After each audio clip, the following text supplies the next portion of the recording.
So now I invite Shri Dharmin Srivastava ji for his deliberations. Respected Chairman of Technical Session, Jain Saab, Chairman of Agra Branch, Amit Bansal, other office bearer on dais, respected seniors, dear friends, at the outset I congratulate all team members of new executive. Friends,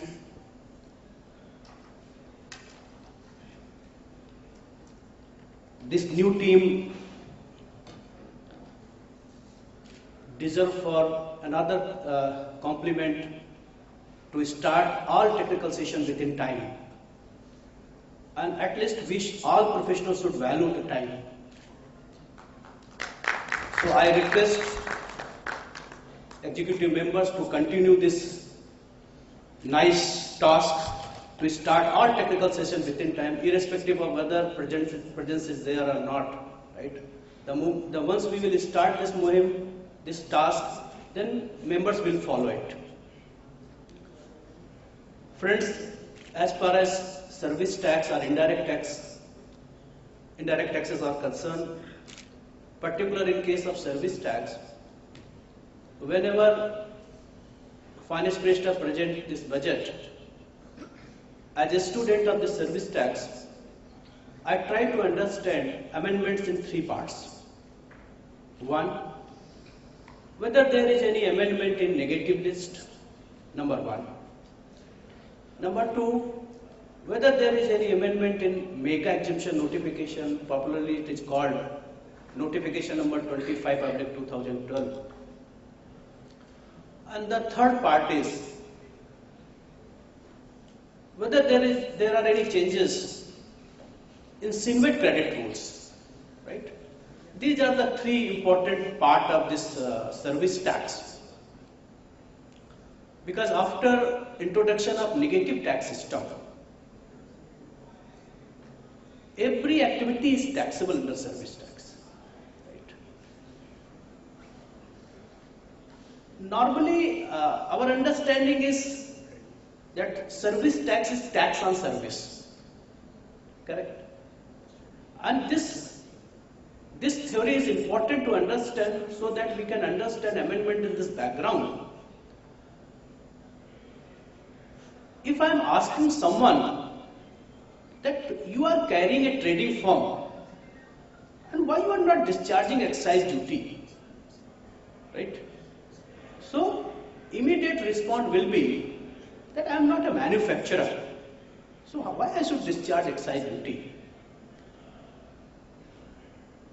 And if you are asking a person who is not involved in rendering of services, that why are you not paying service tax? His response should be that since I am not engaged in service, so I am not liable to pay service tax. Unfortunately, this theory is not applicable in case of service tax. Because service tax is not tax on service. Service tax is tax on activity, any activity. Because term service has been defined in service tax law, and it says that service means any activity carried by one person for another for consideration. तो पहला part ये है कि कोई activity होनी चाहिए. क्या gift के ऊपर सर्विस टैक्स लग सकता है क्या? आंसर है नहीं लग सकता है क्योंकि वो एक्टिविटी नहीं है. एक्टिविटी तभी हो सकती है जब दो लोगों के बीच में हो, एक सर्विस प्रोवाइडर हो और एक service receiver. Then there should be consideration. मेरे ख्याल से जब कंसीडरेशन शब्द वो लाए होंगे तो मुझे याद आता है जब मैं स्टूडेंट था सीए का, तो कॉमर्शियल लॉ का एक पेपर होता था नए में, और उसमें कॉन्ट्रैक्ट एक्ट में लिखा हुआ था कि any contract without consideration is not a valid contract. So if you are providing your professional service to your relative, any client from whom you are not getting any consideration, So that activity can never be taxed. और day to day practice में हम कई बार देखते हैं कि जब हमारे यहाँ ऑडिट हो रहा होता है, हमारे यहाँ सर्वे हो रहा होता है, हमारे यहाँ सर्च हो रही होती है, तो डिपार्टमेंट ऐसी तमाम एक्टिविटीज को करता है। देखिए आपने ये भी काम किया, इसके ऊपर सर्विस टैक्स नहीं दिया, ये काम किया आपने सर्विस टैक्स नहीं दिया। So there is no consideration, no question of service tax. But मैं जो पॉइंट आपके साथ शेयर करना चाहता हूं वो ये कि वहां पर ये नहीं लिखा हुआ है कि there should be appropriate consideration. क्या लिखा है? There should be consideration. Suppose एक हमारा क्लाइंट है जो सेम सर्विस दो लोगों को देता है, और एक क्लाइंट से 10,000 रुपए लेता है और दूसरे से 2,000 रुपए लेता है। डिपार्टमेंट को कोई अधिकार नहीं है कि उस 2,000 के कंसिडरेशन के ऊपर क्वेश्चन मार्क करे, या वो ये ट्राई करे कि क्यों ना इस 2,000 रुपए को भी 10,000 रुपए किया जाए, because there is no term of appropriate consideration. Then there is a inclusion clause and there is a exclusion clause. Correct? तो आज के दिन जो सर्विस टैक्स है वो पूरा इतना बड़ा उसका स्कोप बढ़ गया, और जब ये सर्विस डिफाइंड की गई कि सर्विस मींस एनी एक्टिविटी, तो हम जैसे बहुत सारे जो स्टूडेंट्स थे सर्विस टैक्स के, अपने आप को मैं स्टूडेंट ही कहता हूं, तो बात यह है कि ऐसा क्यों किया गया, राइट? और वो ऐसा इसलिए किया गया क्योंकि जीएसटी को ध्यान में रखा गया। कुलदीप भाई देखिए, जीएसटी को ध्यान में रख करके किया गया। क्यों जीएसटी को ध्यान में रख करके किया गया?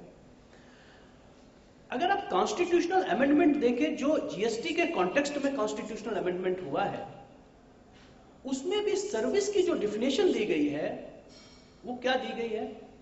Service means any activity other than sale of goods and sale of immovable property. Correct. इसका मतलब यह हुआ कि अगर आप गुड्स सेल कर रहे हैं, प्रॉपर्टी सेल कर रहे हैं, इसके अलावा अगर कोई भी आप एक्टिविटी कर रहे हैं जो फाइनेंशियल एक्टिविटी है, फाइनेंशियल ट्रांजैक्शन है, that will be subject to service tax.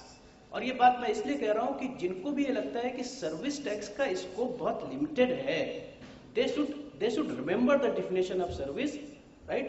Service means any activity, right, other than sale of goods and sale of immovable property. अब इस बैकग्राउंड में हम आपको जो अमेंडमेंट है वो समझाने की कोशिश करेंगे, क्योंकि कहीं ना कहीं इस रेफरेंस की जरूरत पड़ेगी।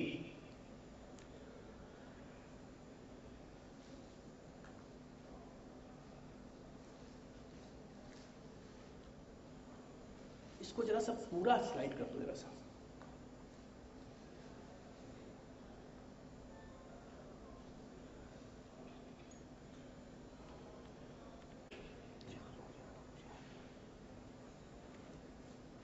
जो कि प्राइमा फेसी ऐसा लगता है कि गलत है, गलत स्टेटमेंट है। Service tax rate will remain at the rate of 14% plus 0.5% of स्वच्छता cess, so effective rate was 14.5%, and in this budget honorable finance minister has introduced another cess that is called Krishi Kalyan cess. Krishi Kalyan cess. Now question is, from which date this cess will be applicable? What will be the effective date? Effective date will be from 1st June 2016. Immediate ये cess लागू नहीं होगा. It will be effective from 1st June 2016. Now see what is the difference between Swachhata cess and Krishi Kalyan cess. Swachhata cess was not eligible for SINVET credit. Correct? It means that if you are collecting Swachhata cess as well as you are also paying Swachhata cess on input services, then that accumulated Swachhata cess was not eligible for SINVET credit. Now as per speech of finance minister, as per proposed provision, Krishi Kalyan cess shall be eligible for SINVET credit. अब इसको आप दो तरीके से समझने की कोशिश करें कि जो ये कृषि कल्याण सेस है ये मैन्युफैक्चरर के ऊपर एप्लीकेबल नहीं है। किसके ऊपर एप्लीकेबल है? केवल सर्विस प्रोवाइडर के ऊपर है। तो जो इनपुट सर्विसेज है वो तो सर्विस प्रोवाइडर भी कंज्यूम करता है और मैन्युफैक्चरर भी कंज्यूम करता है। तो अगर हम सर्विस प्रोवाइडर हैं तो हमारे लिए एलिजिबिलिटी होगी सिन्वेट क्रेडिट लेने के लिए, लेकिन मैन्युफैक्चरर को सिन्वेट क्रेडिट नहीं मिल पाएगी, क्योंकि अगर वो सिन्वेट क्रेडिट लेगा कृषि सेस का तो यूटिलाइज कहां से करेगा, right? Say if you are engaged in rendering of exempted services and you are having accumulated Sinvet credit, you had accumulated that Sinvet credit, लेकिन उसकी आप utilization कहाँ करेंगे, correct? So what I am suggesting to my members that if you are dealing a manufacturer, right? Don't suggest them to accumulate this crisis, because there is no scope to utilize that accumulated Sinvet credit, right? So ultimately CENVAT credit जो इन्होंने दिया है इसका बहुत कोई लाभ हमारे manufacturer को नहीं मिलेगा, because they will not be able to utilise it, right? But anyway, the first proposal which I wish to discuss with you, that there is no change in rate of service tax, although there is a additional cess that is called Krish Kalyan cess. So with effect from 1st June 2016, effective rate of service tax will be 15%, right?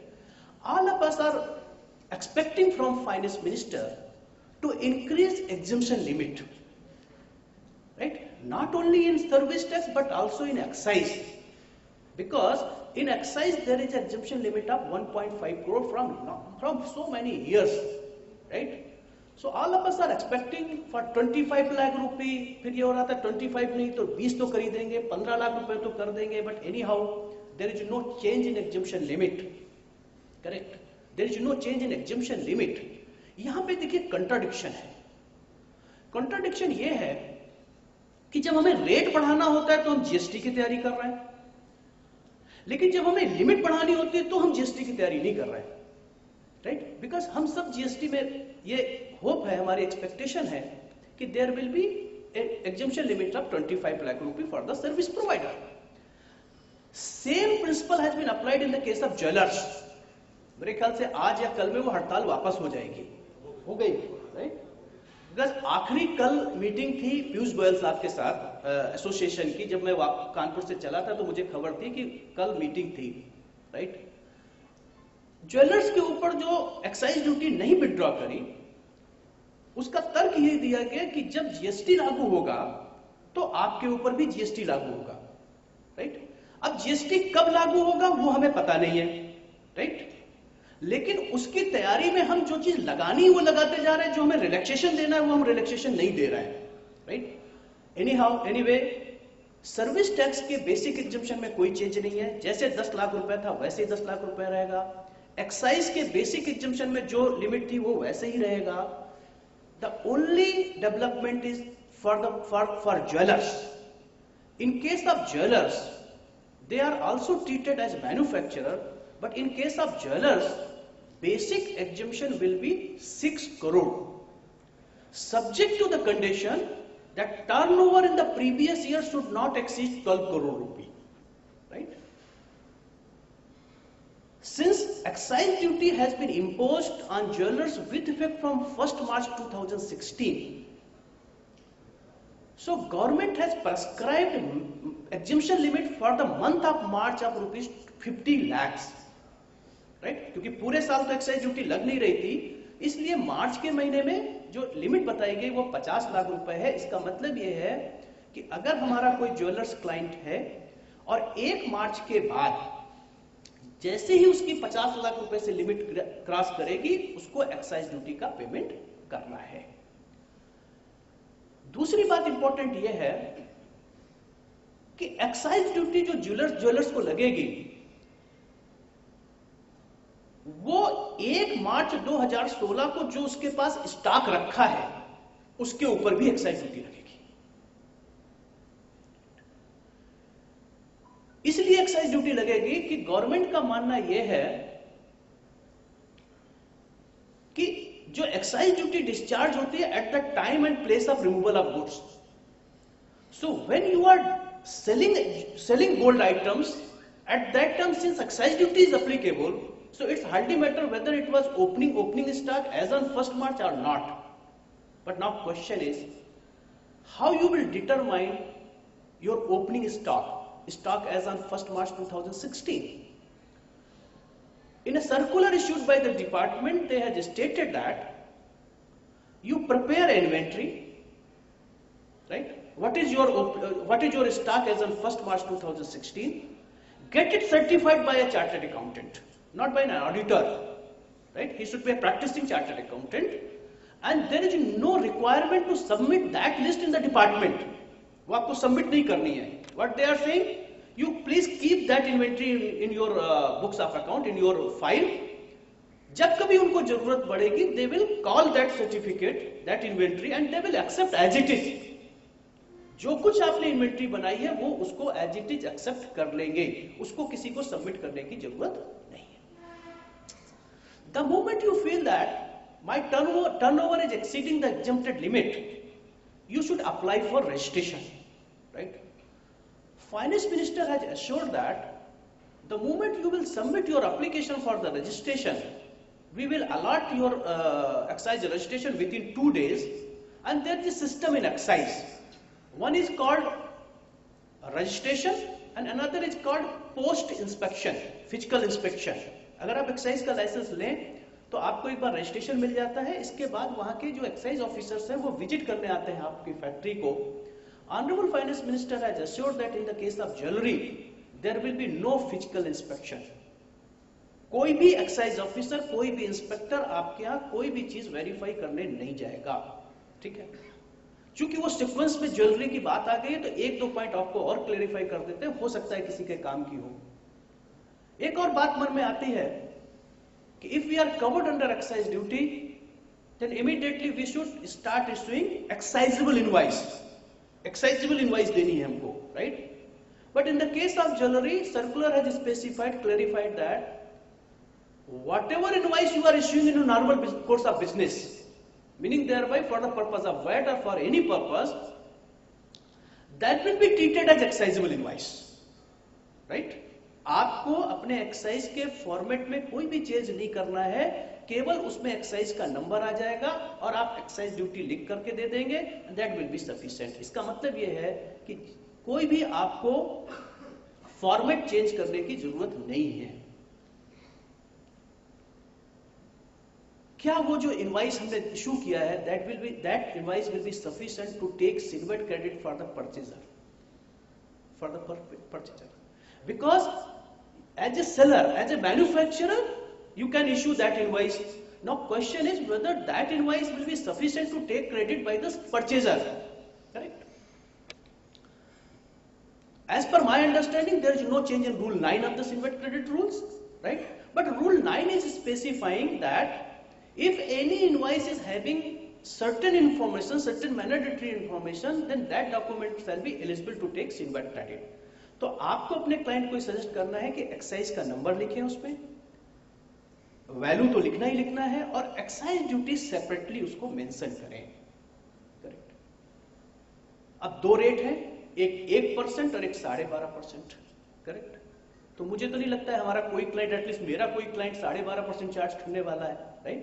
But why they are specifying 2 rates? If you are discharging excise duty at the rate of 1%, then you will not be eligible to take Sinvat credit on input or input services. But if you are opting to discharge excise duty at the rate of 12.5%, then you will be eligible to take Sinvat credit. Correct? For all practical purposes, at least as per my understanding, no one is going to discharge excise duty at the rate of 12.5%. Right? Everyone will discharge at the rate of 1%. There is no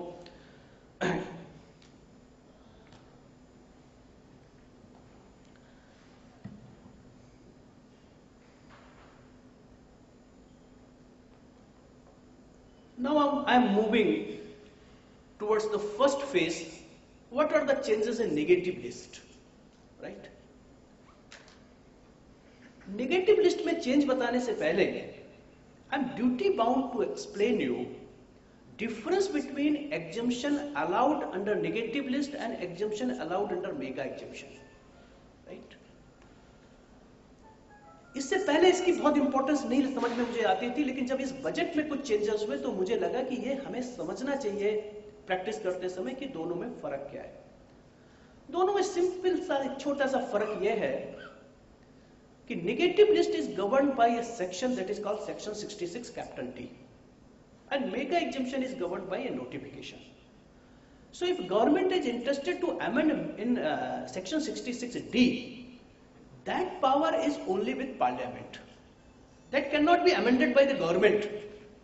But if an item is appearing in mega exemption, so that can be modified, that can be omitted, that can be deleted, that can be altered by the central government by issuing a notification.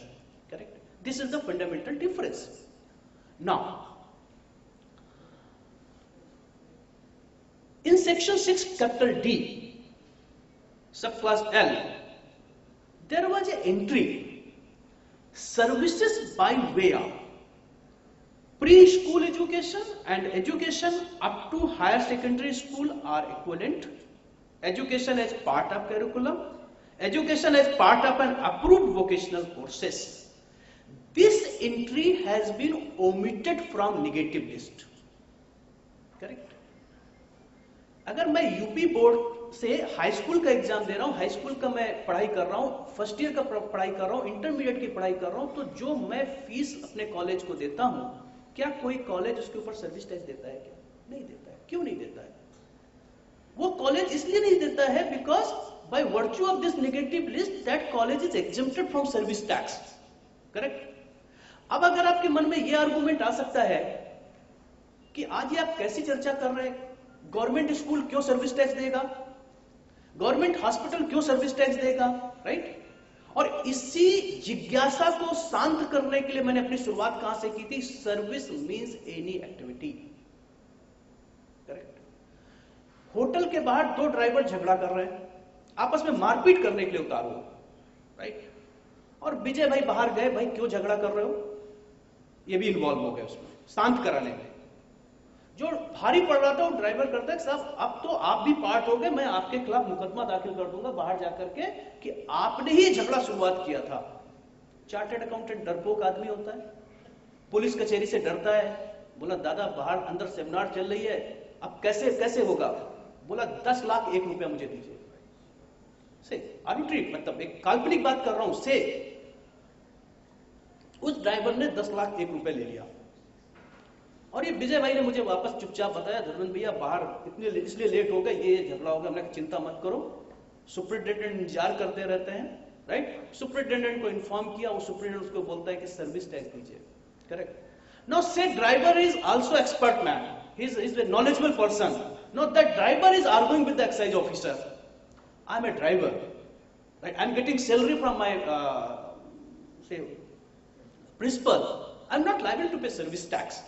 Correct? So excise officer will explain him कि service tax लगाने के लिए service होने की जरूरत नहीं है.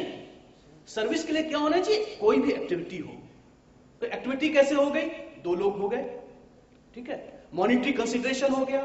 अब वो 10 लाख 1 रुपए अप्रोप्रिएट कंसिडरेशन था या नहीं था? अब एक्साइज ऑफिसर क्या कहता है? विजय जी, वो ड्राइवर से बोलता है कि तुमने पहले कितना मांगा था? बोला, उसने बोला कि हम विजय से जैसे 25 लाख रुपए मांग रहे थे, 10 लाख 1 रुपए में सेटल हुआ. Whether that driver is liable to pay service tax on 25 lakh rupee? My first question, whether he is liable to pay tax? Yes, he is liable to pay tax. Number 2, on which amount he is liable to pay tax? On 10 lakh rupee, 10 lakh 1 rupee, right? Because bargaining कितनी से वो इससे मतलब नहीं है. Correct ना? So जब negative list में कोई भी एंट्री खत्म की जाती है, इसका मतलब यह होता है कि the moment they will omit this entry, automatically that transaction will be taxable, right? From which date this omission will be effective? जब पार्लियामेंट में पास हो जाएगा, प्रेसिडेंट की असेंट हो जाएगी, तो उस दिन से ये एंट्री ओमिटेड मानी जाएगी. करेक्ट? क्या इसका मतलब हम ये लगाएं कि अगर 15 मई से ये इफेक्टिव हो जाएगी तो सारे स्कूलों को, क्या सारे कॉलेजेस को सर्विस टैक्स देना पड़ेगा? Answer is no. नहीं. Because what they had done, they shifted from here to mega exemption. Right? Are you getting my point? They shifted this entry from negative list to mega exemption. कोई comma full stop नहीं change किया, कोई clause change नहीं किया, as it is mega exemption में उसको shift कर दिया। ठीक है, अब हम लोगों ने जानने की कोशिश की, समझने की कोशिश की, क्या मन स्थिति रही होगी फाइनेंस मिनिस्टर को ऐसा क्यों किया। आज मैं आपको बता करके जा रहा हूं कि निश्चित रूप से कहीं ना कहीं कुछ ना कुछ कुक हो रहा है। करेक्ट? क्या कुक हो रहा है मुझे नहीं पता, आपको नहीं पता, लेकिन आप निश्चित मानिए कि कहीं ना कहीं एजुकेशनल इंस्टीट्यूशन, एजुकेशनल सेक्टर के ऊपर सर्विस टैक्स लगने वाला है। राइट? बस आज मैं आपको इतना बता के जा रहा हूं, अब नजर रखिए कब कौन सा नोटिफिकेशन आ जाएगा कुछ पता नहीं है।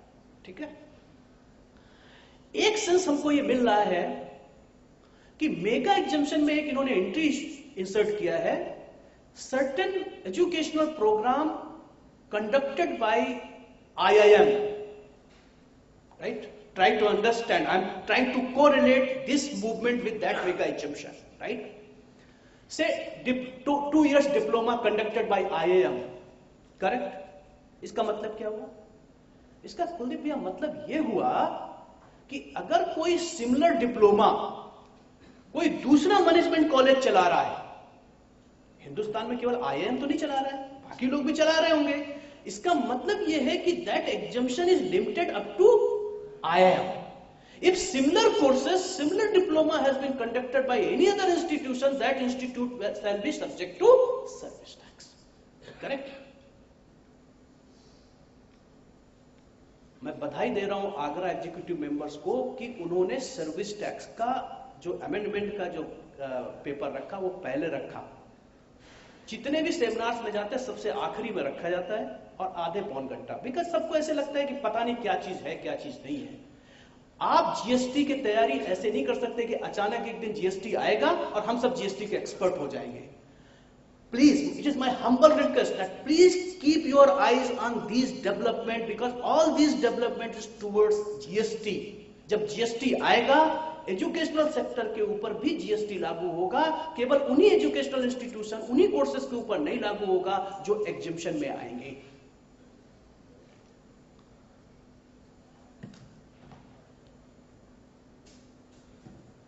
There is another amendment, there is another omission from negative listage, clause O.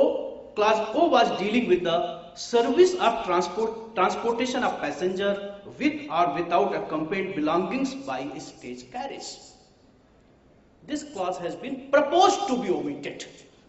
Right? Let us understand what is the background of this omission.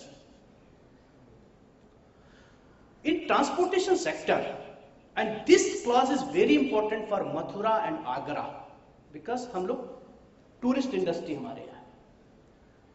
Sir, tourist sector में दो तरीके के परमिट्स जो है वो आरटीओ हमको देता है, एक कॉन्ट्रैक्ट कैरेज और एक stage carriage.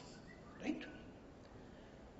If your client is having contract carriage permits, it is subject to service tax, there is no question, it was already taxed by the government.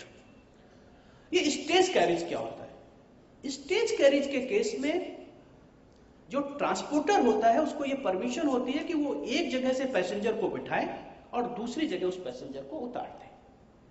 Right? या ये दूसरी तरीके से आप यूं समझ सकते हैं कि कॉन्ट्रैक्ट कैरेज के केस में हम बस किराए पे देते हैं। किसको किराए पे देते हैं?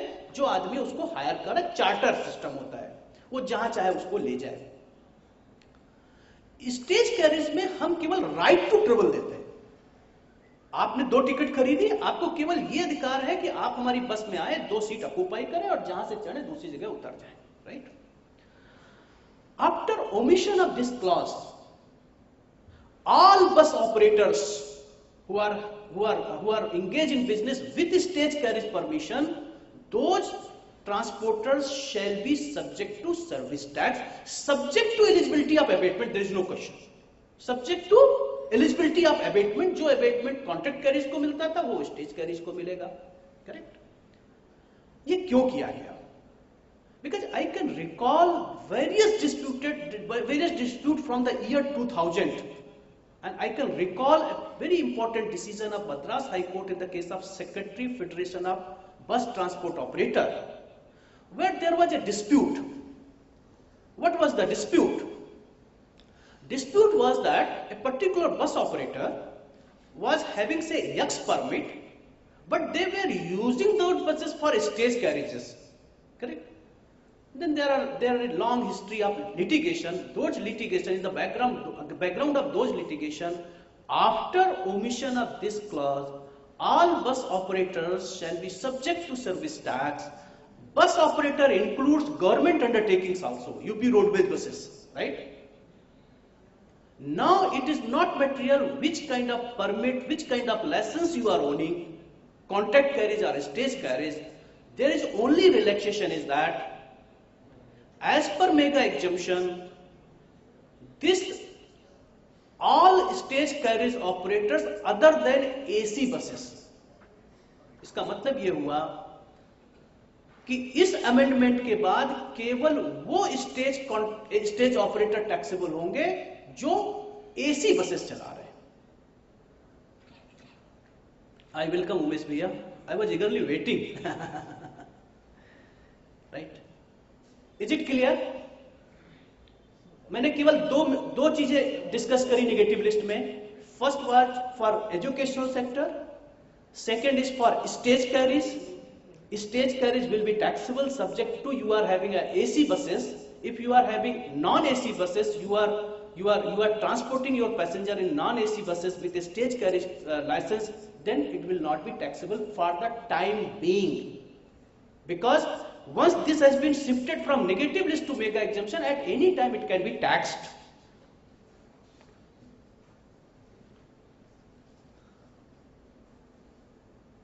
These are various pronouncements of courts, right? वो हम बहुत आपको बता नहीं रहे, उसमें ये रहेगा आपके पास, इससे आप देख सकते हैं. And now we are moving towards other important changes in various sections. The first change is in section 73.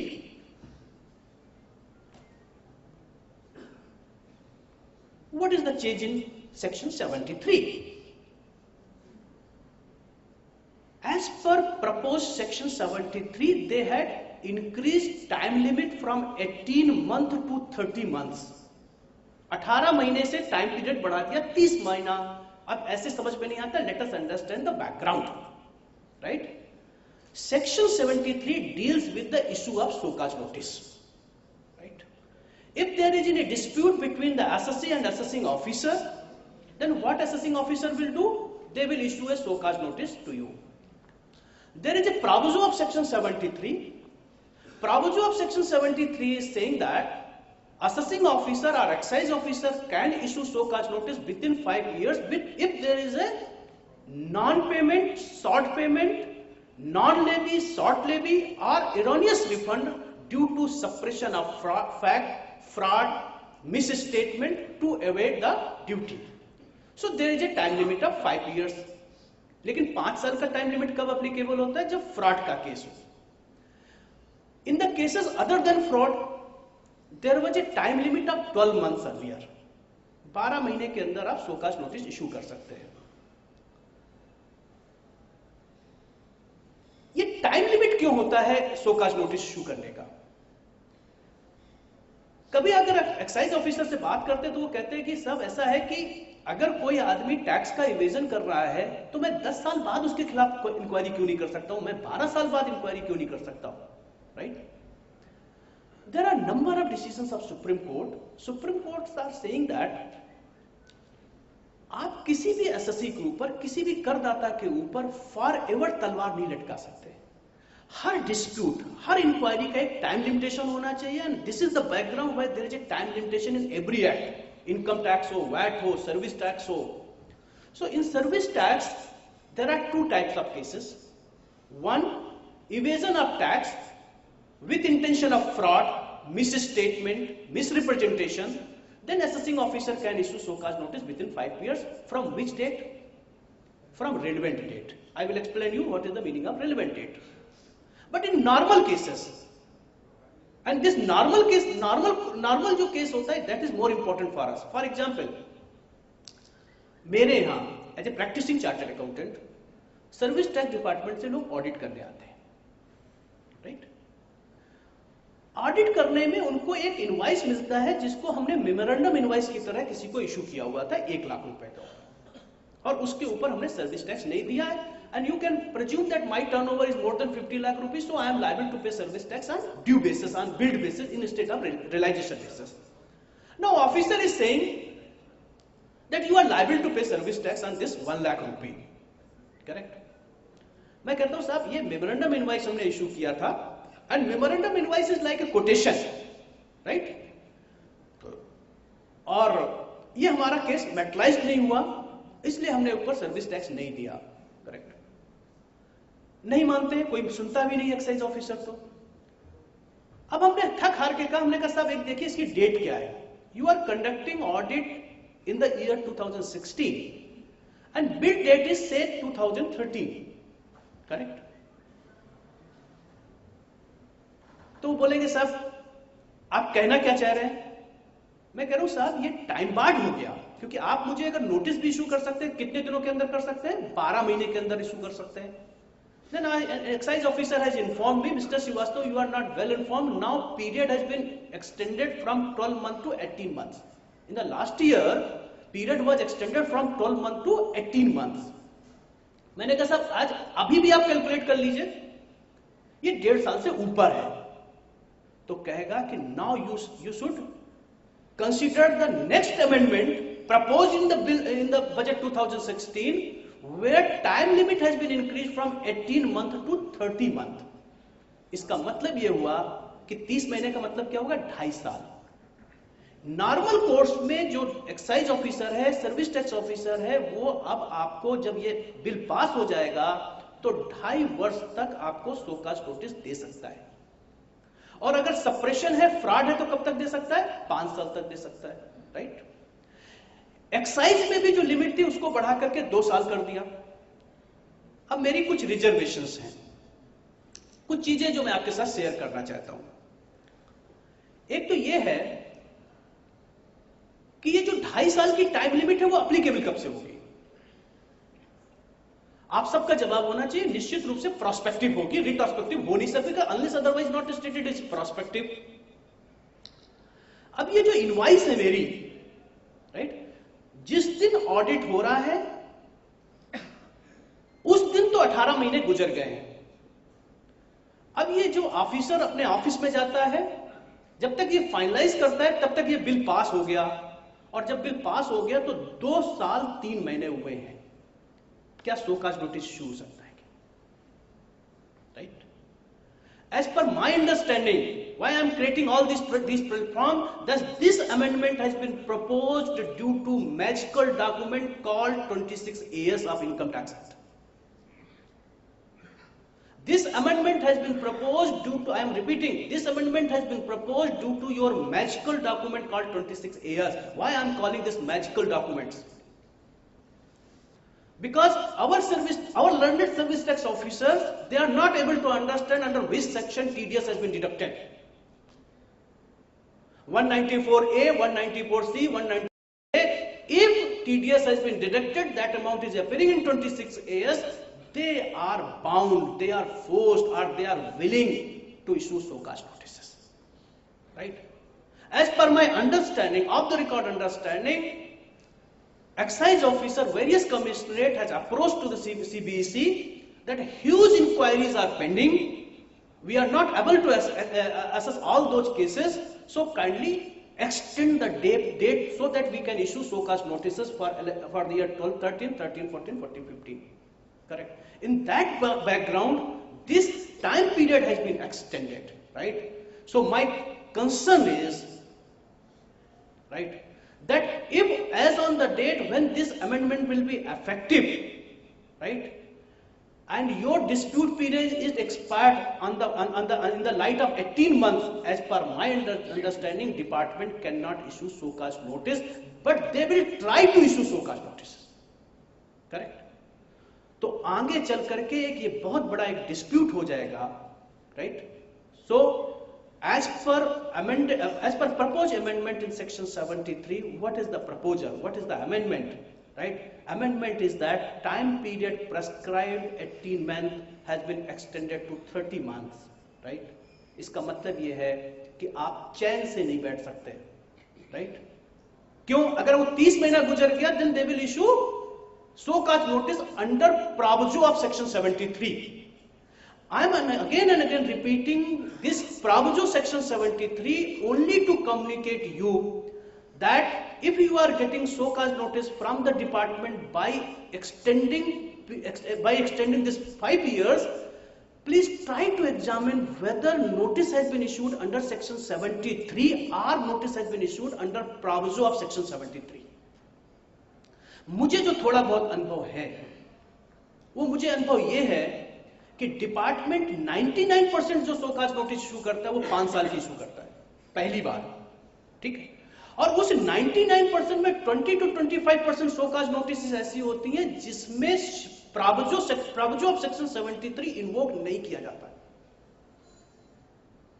सिर्फ ध्यान देने की बात यह है कि जब आप सोकाज नोटिस पढ़ रहे हैं तो इसको कैच करने की कोशिश करिए कि कितने पीरियड की सोकाज नोटिस आई है और किस सेक्शन में सोकाज नोटिस आई है। If they are not referring proviso of section 73, right, then that show cause notice is not valid, right? So please remember 2 points. One, for normal SOCAS notice, time period has been extended from 18 to 30 months.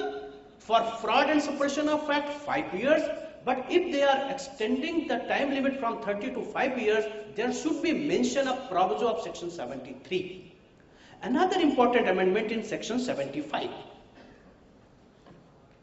Section 75 is dealing with the interest and what is the present situation of the interest, right? Present situation is that it is better to borrow money from Mahajan and pay to the service tax department, because Mahajan will charge 1%, 1.5%, 2%, maximum 2%, right? But as on today, prior to this amendment, there are 3 slabs: 18%, 25%, 24% and 30%, right? अगर आपकी जो delay है वो 6 महीने तक है, then 18%, 1 साल है तो 24% और बियॉन्ड 1 साल है तो 30%, right? And this is a very important amendment, welcome amendment, right? Probably finance minister has considered this situation and they had amended this section 75 and they had proposed to decrease interest limit, interest rate from 30 to 15%. Now there are two slabs, right? अब आपको लग रहा होगा कि वो rate यहां तो कहीं दिख नहीं रहे हैं, करेक्ट? यहां इसलिए नहीं दिख रहे हैं कि section 75 deals with the interest.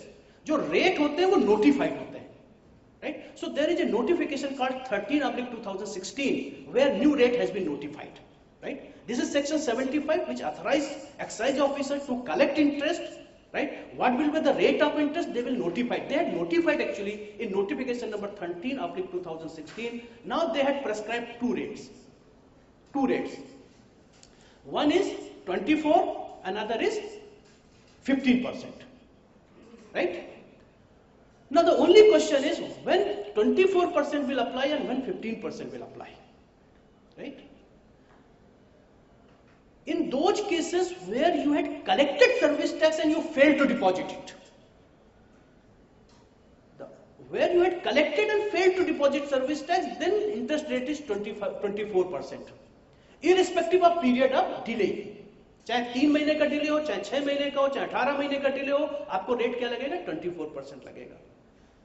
But in other cases, interest rate will be 15%. 15%. हमारे एक जूनियर ने हमसे एक क्वेश्चन पूछा, ये सर 15% कब लगेगा? तो मैंने कहा उसमें लिखा हुआ है जहां पे आपने कलेक्ट नहीं किया, जहां आपने कलेक्ट नहीं किया वहां पे लगेगा. तो उसने मुझे ध्यान दिलाया कि आप सोचिए सर ये ऐसी सिचुएशन कब होगी. नॉर्मल केसेस में क्या होता है, हम सर्विस टैक्स कलेक्ट करते हैं और हम जमा नहीं करते. This is one proposition. Another proposition may be where rate is inclusive of service tax, where rate is inclusive of service tax, right? If a contract has been awarded by state government, MES or central government, so normally as per terms condition of that tender or contract, whatever rate has been decided, it will be treated as inclusive of service tax, correct?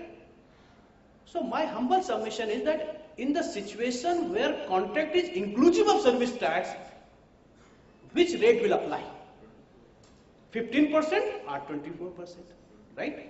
Now I am moving to third situation, right? Where nothing has been written in your agreement, or you were under bona fide belief that this contract is not subject to service tax. आपको भी लगता था service tax नहीं लगता है, और बेचारे जिसको आपका सर्विस रिसीवर उसको भी नहीं लगता है. Now department is saying that you are liable to pay service tax, it is covered under service tax. Now you had approached Kuldeep Bhai for his expert opinion. He is also saying no, it is taxable. Correct? Now you are ready to pay service tax. Which rate will apply? Right? You may say 15% because you failed to collect it, right? Now I wish to draw your kind attention various section of this service tax law, what they are saying. That if you are not collecting service tax from a service provider, whatever amount has been received, that will be treated as inclusive of service tax. It means that there may be only two situations. One, receipt is not taxable, receipt is taxable. If receipt is not taxable, there is no question of service tax, there is no question of interest. And if receipt is taxable, there may be three situations. Number one, where you had collected service tax, failed to deposit it. It is very clear proposition, you have to discharge 24%. Two, whatever amount has been received, it is inclusive of service tax. 15% or 24%. Three, you were under bona fide belief that this receipt is not taxable. One of my good friend in Kanpur, right, he is still thinking that if I am appearing before appellate authority in income tax or excise, that receipt is not taxable. Correct? वो जो पहले कोई circular कोई notification होता था उसको वो उनको लगता है यार अभी वो जिंदा है, वो बेचारे अभी भी सर्विस टैक्स नहीं दे रहे. Correct? So he is under bona fide, it is not taxable. और जब वो बोना फाइड हो तो सर्विस टैक्स भी नहीं ले रहे होंगे. कल को डिपार्टमेंट कहेगा you should pay the service tax, right? I am not jumping on any conclusion. I'm not jumping on any conclusion. I'm just trying to explain you that this amendment will again create a problem. Correct? लेकिन ये सारा discussion बंद कमरे में ठीक है. The moment we will check out, our understanding should be that if I had collected service tax, if I had charged service tax separately in my invoice, that amount has been collected, then 24%, otherwise 15%. Otherwise 15%, right? But tomorrow if any officer is objecting on this point, this may be debatable point, right? But ultimately matter will go in our favor. कैसे? Otherwise ये दो rate prescribe करने का जो government का object है वो forfeit हो जाएगा. Correct? If I am dealing the second situation and third situation, तो मैं तो सबसे पहले एक लेटर लिखूंगा. अगर इसमें भी नहीं लगता है तो आप मुझे बताइए 15% गवर्नमेंट ने क्यों प्रेस्क्राइब किया. Correct? Anyway, now interest rate has been rationalized, right? 30% IRA has gone, right? Now you are having 15 and 30%. Please remember, there is another relaxation. Another relaxation is that if your turnover is less than 60 lakh rupee, there is another rebate of 3%, right? So for a small service provider, effective rate will be 12%. Correct?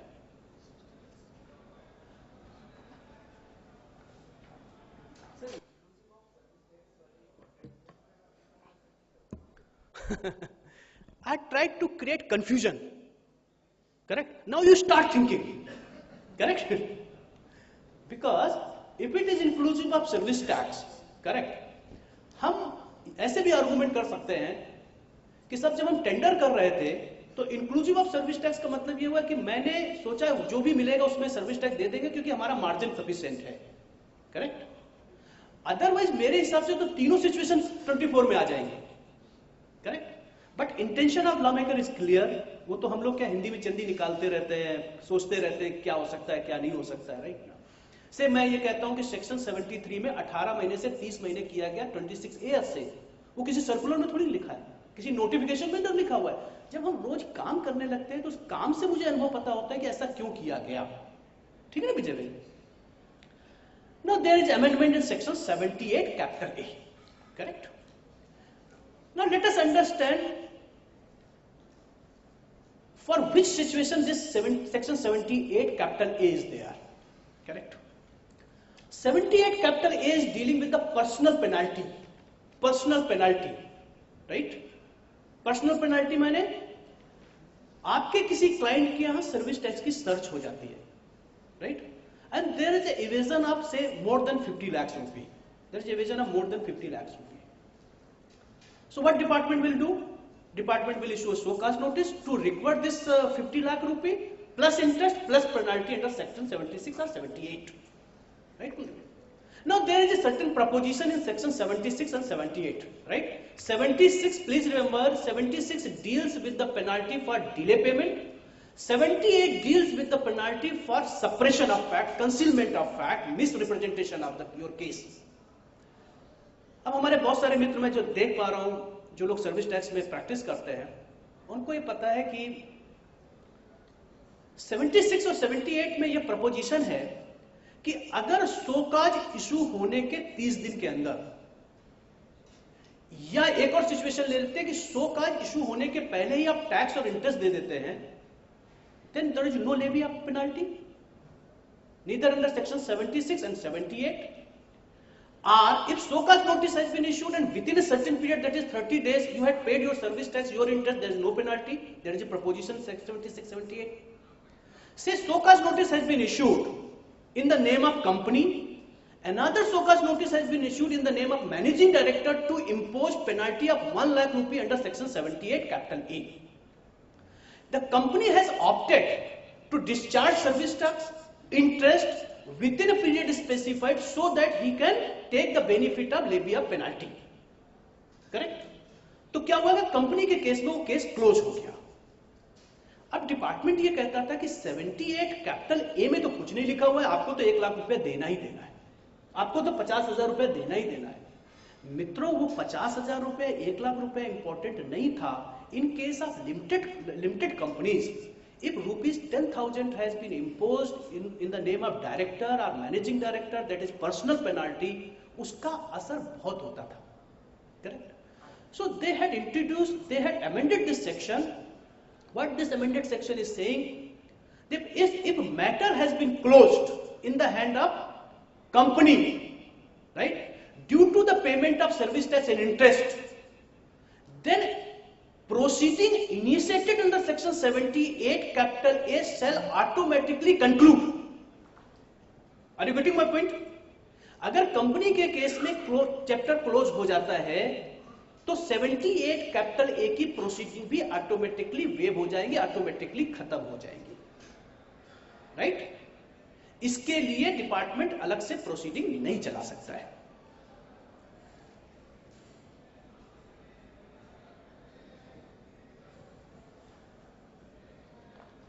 Now I am moving towards another important amendment in sections 89, 90 and 91. 89, 90, 91. ये 3 section ऐसे थे जिनका हवा खड़ा करके ये excise और service tax department काम करता था। क्या हुआ था? Arrest power, right? किसको अरेस्ट करोगे? एसएससी को अरेस्ट करेंगे, उनके रिश्तेदारों को अरेस्ट करेंगे, और हद तब हो जाती थी जब वो कहता था धर्मेंद्र श्रीवास्तव आपको भी अरेस्ट करेंगे। भाई मुझे क्यों अरेस्ट करोगे आप इनके चार्टर्ड अकाउंटेंट हैं, आपने इनके बैलेंस शीट साइन किया हुआ है, right? I still remember a famous case of cigarette, पमाना कौन सी सिगरेट आती थी, right?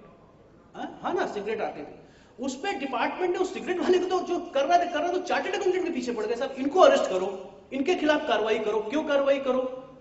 Because there was certain manipulation in closing stock, correct? तो चार्टर्ड अकाउंटेंट की क्या गलती है? बोला साहब इनको फिजिकल वेरिफिकेशन करना चाहिए। यार 31 मार्च को चार्टर्ड अकाउंटेंट सबका क्या फिजिकल वेरिफिकेशन करते घूमेगा क्या, राइट? एक चार्टर्ड अकाउंटेंट ने जिसने बैलेंस शीट साइन की है उसको क्यों अरेस्ट करेंगे भाई आप, राइट? हमसे पूछ करके वो एवेजन थोड़ी कर रहा है। या मैं सर्विस टैक्स उसका केस देख रहा हूं तो मैं उसको अगर सलाह दे रहा हूं तो इसका मतलब ये थोड़ी ना आप मुझे अरेस्ट करेंगे, correct? So Section 89 was dealing with two situations. Please try to, because it is a very important proposition, because it is very important amendment. अगर मेरे से कोई कहता है कि इस बजट में दो इंपॉर्टेंट चीजें बताइए जो आपको हाईलाइट करना चाहें, तो मैं दो ही चीज कहता हूं कि इनकम टैक्स में automatic stay if you are depositing 15%, right, ये एक बहुत बड़ा वेलकम स्टेप है, और सर्विस टैक्स में जो अरेस्ट पावर खत्म किया, राइट। अब ये देखिए अरेस्ट पावर कैसे खत्म किया। Prior to this amendment, there was a two proposition, right? If you are involved in evasion of service tax, number one. Number two, if you are utilizing Sinvat credit or availing Sinvat credit without receiving receipt of service, यानी fake invoices के against में आप Sinvat credit ले रहे हैं।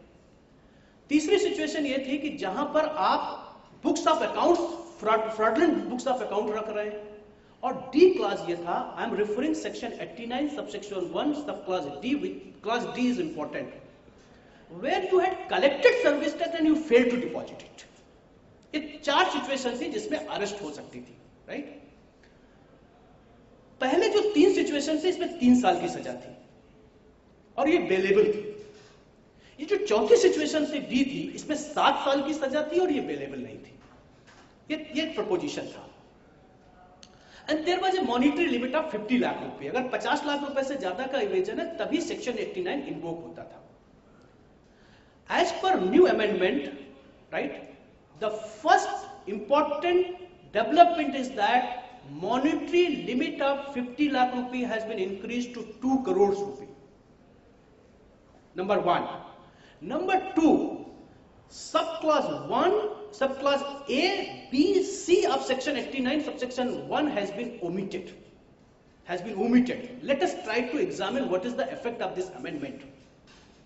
इसका मतलब यह हुआ कि जो अरेस्ट प्रावधान है वो केवल एक सिचुएशन में बचे। कौन सा situation? Subclause D. And what is the subclause D? If you had collected service tax and you failed to deposit it, और वो भी कितना? 2 करोड़। Correct?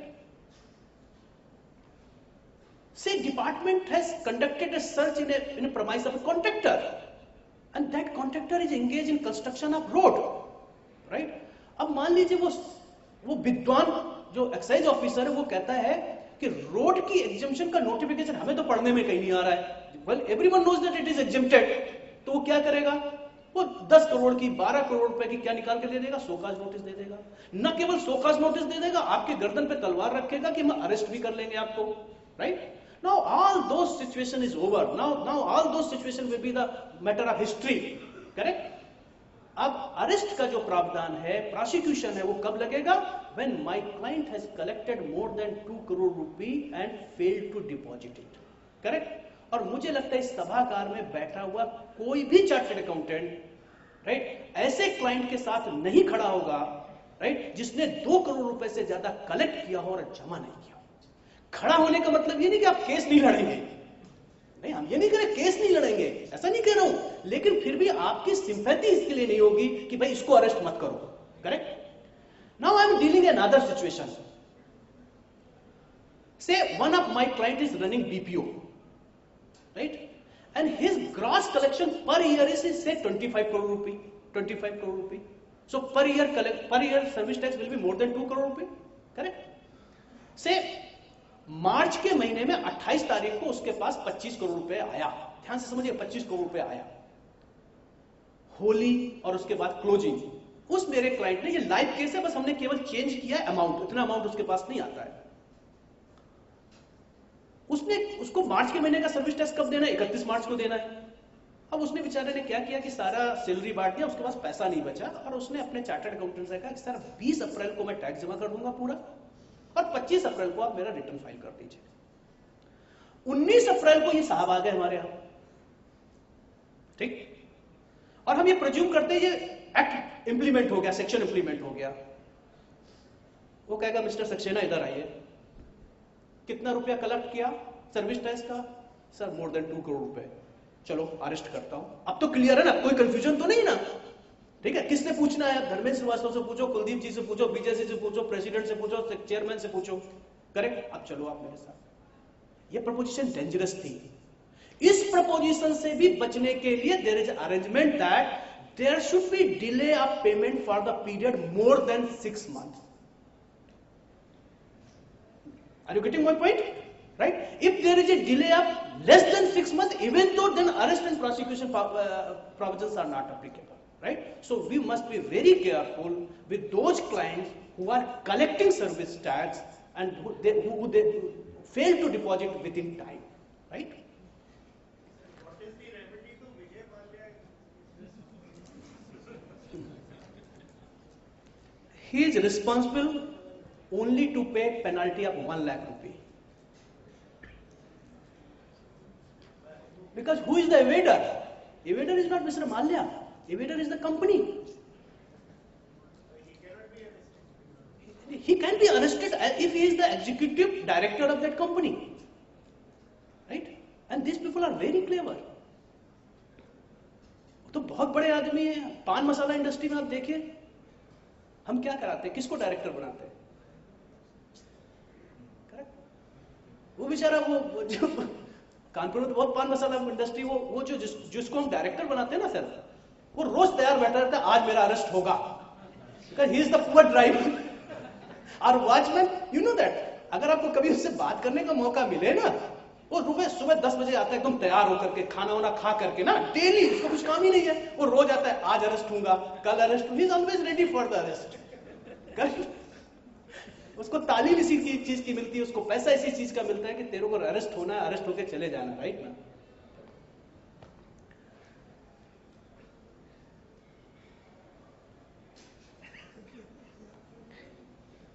ये सारे जो केस लॉ इसमें है, हमने पीपीटी दे दी है, राइट ना?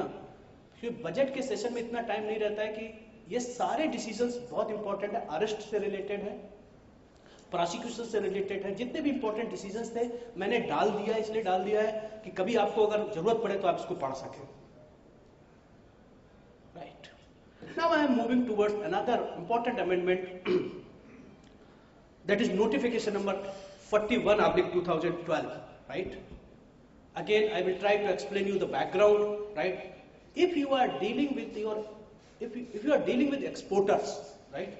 As per my understanding, there are a number of exporters in Agra, in Kanpur. ये 41/2012 क्या था, right? Because मैं समझता हूँ सब लोग हो सकता है एक्टिव प्रैक्टिस में नहीं हो। अगर आपका कोई क्लाइंट एक्सपोर्टर है, इसका मतलब यह है कि आपको अपनी एक्सपोर्ट प्रोसीड के ऊपर एक्साइज ड्यूटी नहीं देनी है। Am I clear? Excise duty नहीं देनी है। But to manufacture that product you are consuming various input and input services.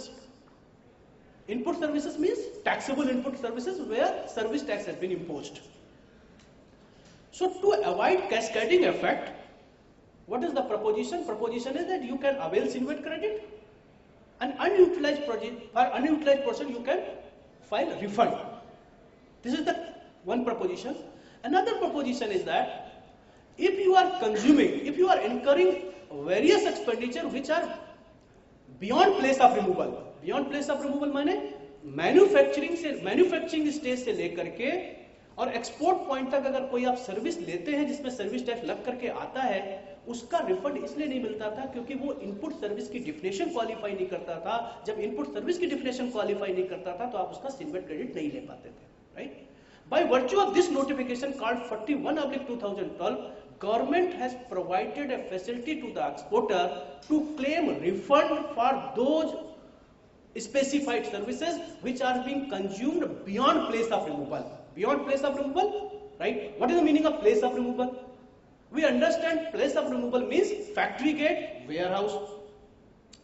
लेकिन बहुत सारे कोर्ट के ऐसे डिसीजंस थे जिनमें यह कहा गया था कि एक्सपोर्टर के लिए प्लेस ऑफ रिमूवल जो है वो एक्सपोर्ट पॉइंट है, पोर्ट या एयरपोर्ट है। हमारा एक क्लाइंट है, मैंने आपको मिर्जापुर का क्लाइंट है, कारपेट वो एक्सपोर्ट करते हैं, हमने रिफंड फाइल किया इसी नोटिफिकेशन में, रिफंड मिल गया।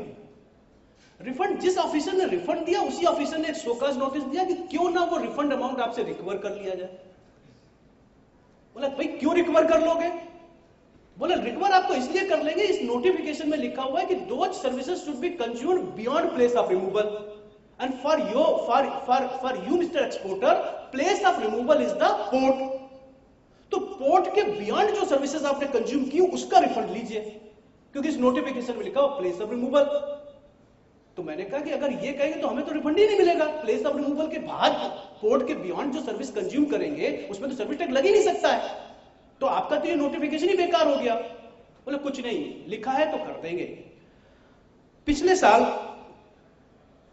मानी फरवरी 2016 में एक अमेंडमेंट आया नोटिफिकेशन में कि जहां पर प्लेस ऑफ रिमूवल लिखा हुआ है उस जगह प्लेस ऑफ मैन्युफैक्चरिंग माना जाएगा।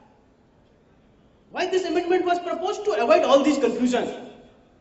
Now I receive a call from that officer, see Mr. Srivastava, right? This is the amendment and this amendment is not retrospective. So for the period from 2012 to 2016, please you return back my money, because you had taken that money erroneously, right? To avoid that confusion, this amendment has been proposed that whatever amendment has been made in the month of February 2016 shall applicable retrospectively from the month of July 2012. Correct? और उन्होंने ये सुविधा भी दे दिया कि जिनके भी dispute pending हो वो 1 महीने के अंदर इसकी एप्लीकेशन दे दें और ऑटोमेटिकली जो है वो कंक्लूड हो जाएगा।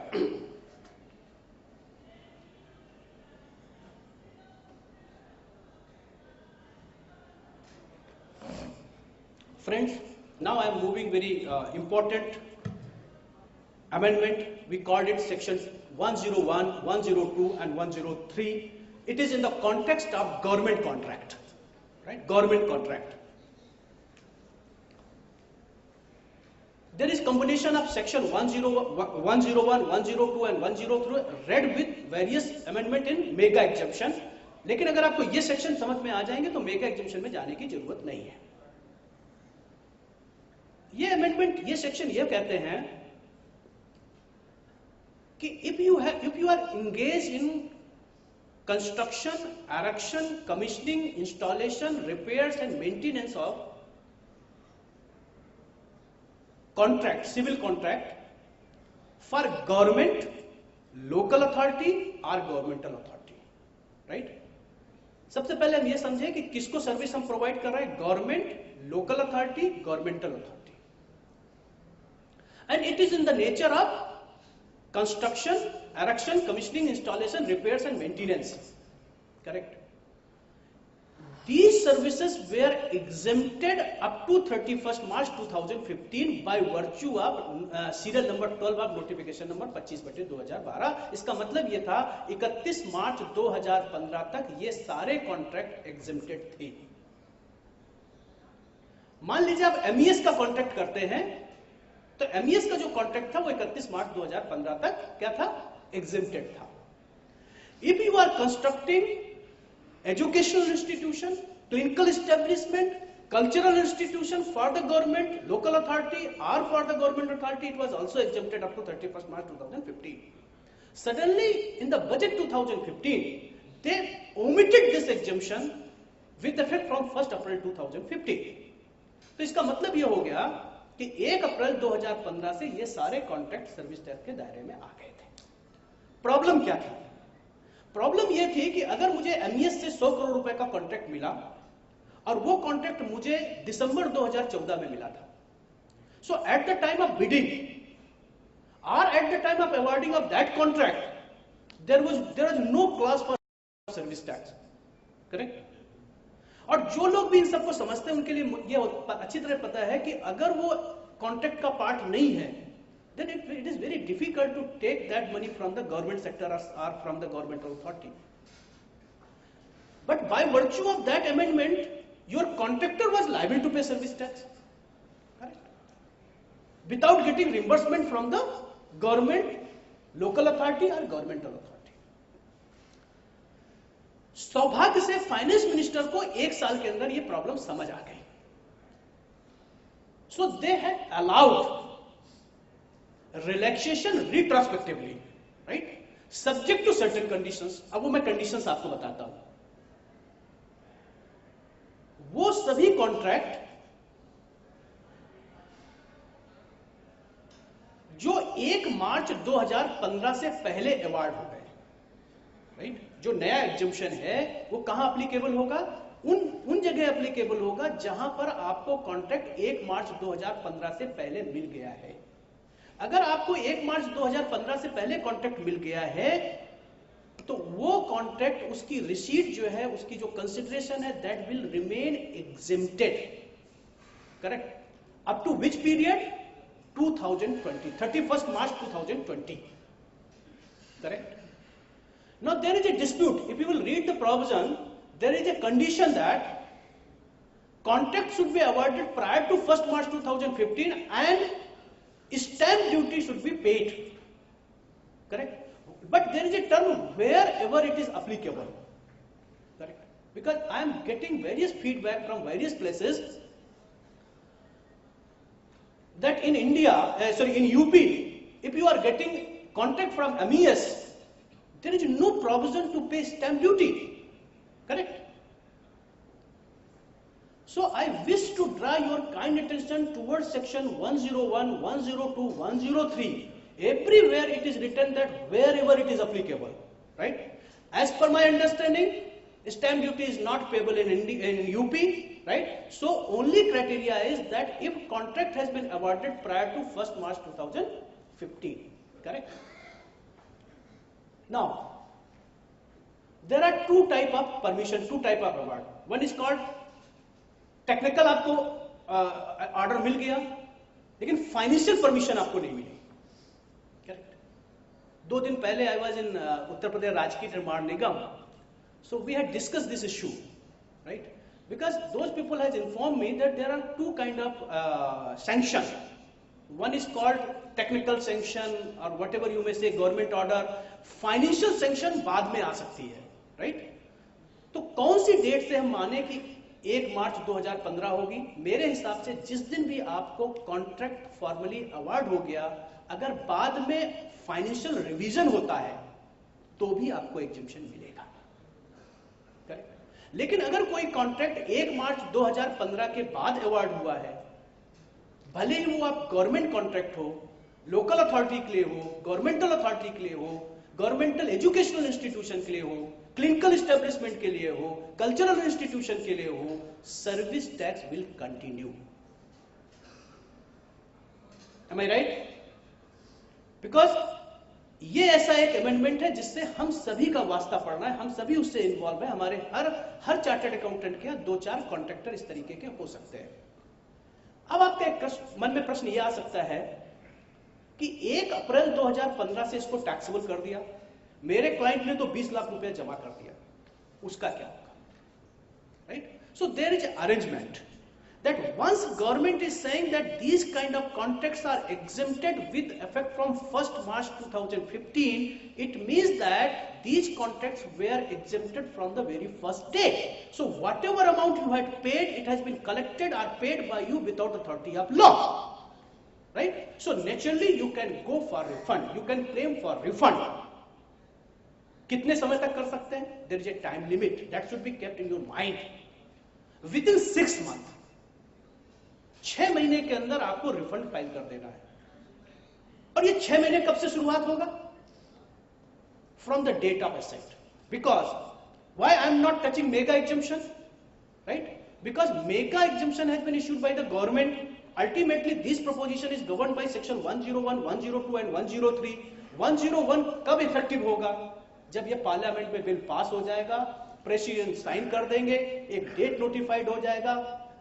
जिस दिन वो डेट नोटिफाइड हो जाए उसके 6 महीने के अंदर आपको ये रिफंड फाइल करना है, राइट? मित्रों, this time period of 6 months is very important, right? Very important, because those my professional colleagues who are engaged in service tax practice or excise practice, they are aware there is a time limitation in case of refund, right? You cannot claim refund beyond period of 1 year, correct?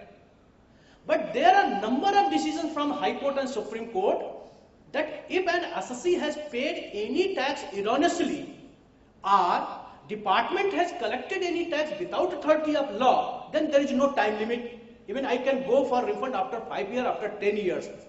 उन सभी चीजों को cartel करने के लिए what they had done, they smartly introduced the time period of 6 months, right? Please remember that if a particular time period, particular condition has been introduced, inserted in a particular section, then that section will prevail on general arrangements, correct? तो इसका मतलब ये है कि अगर आप 6 महीने के अंदर रिफंड फाइल नहीं करेंगे तो फॉर एवर उस रिफंड को आप भूल जाइए, करेक्ट? लेकिन ये 6 महीने कब से गिना जाएगा? 1 मार्च 16 से नहीं, जब बजट पास हो जाएगा उसके 6 महीने के अंदर. The last proposition which I want to share with you, that there may be a situation where your client has paid 20 lakh rupee for execution of contract to the government, but that 20 lakh rupee has been collected from the government. If it has been collected from the government, right, now government agency is saying now you are exempted, so kindly pay back that money, 20 lakh rupee, correct? My simple question is that if your contractor has collected 20 lakh rupee and that has been remitted to the government, whether you are eligible to file refund or not. Because there is a concept in this country that is called concept of principle of unjust enrichment, right? Indirectly, I am trying to convey you that principle of unjust enrichment will apply in these cases also. So, if you had collected amount remitted to the government, then you will not be eligible to file refund. क्या इसका मतलब ये हुआ कि वो 20 लाख रुपया गया? नहीं. Who should file the refund? The person who has ultimately, जिसने वो कास्ट बियर किया है, वो रिफंड फाइल करेगा, और जब वो रिफंड फाइल करेगा तो आपसे क्या मांगेगा? चालान की कॉपी मांगेगा, और उस चालान की कॉपी के बेसिस पे वो रिफंड फाइल कर सकता है. लेकिन उसके लिए भी जो टाइम लिमिट होगी वो 6 महीने की. Now the last trail of this whole proposition is that, see, your client has been awarded a government contract of 100 crore rupee. By virtue of these amendments, your client is exempted from service tax, right?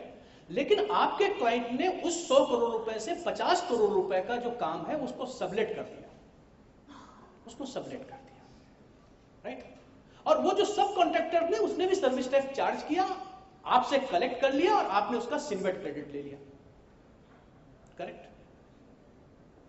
और जो आपको 100 करोड़ रुपए के ऊपर service tax मिला था वो आपने गवर्नमेंट को दे दिया, राइट? अब आप रिफंड फाइल कर सकते हैं क्या कुलदीप भाई? नहीं कर सकते हैं. क्यों नहीं कर सकते? क्योंकि अनजस्ट एनरिचमेंट लगेगा. ठीक है भाई, राजू भाई? ठीक, आप देर हो गई आपको आने में, है ना? अब सिचुएशन देखिए, 100 करोड़ रुपए का गवर्नमेंट कॉन्ट्रैक्ट है जो आज के दिन एग्जम्प्ट हो गया. उस 100 करोड़ रुपए के ऊपर 5 करोड़ रुपए की जो सर्विस टैक्स लायबिलिटी है वो आपने गवर्नमेंट को जमा कर दिया, और गवर्नमेंट से लेकर के जमा कर दिया, इसलिए आप रिफंड के लिए जा नहीं सकते.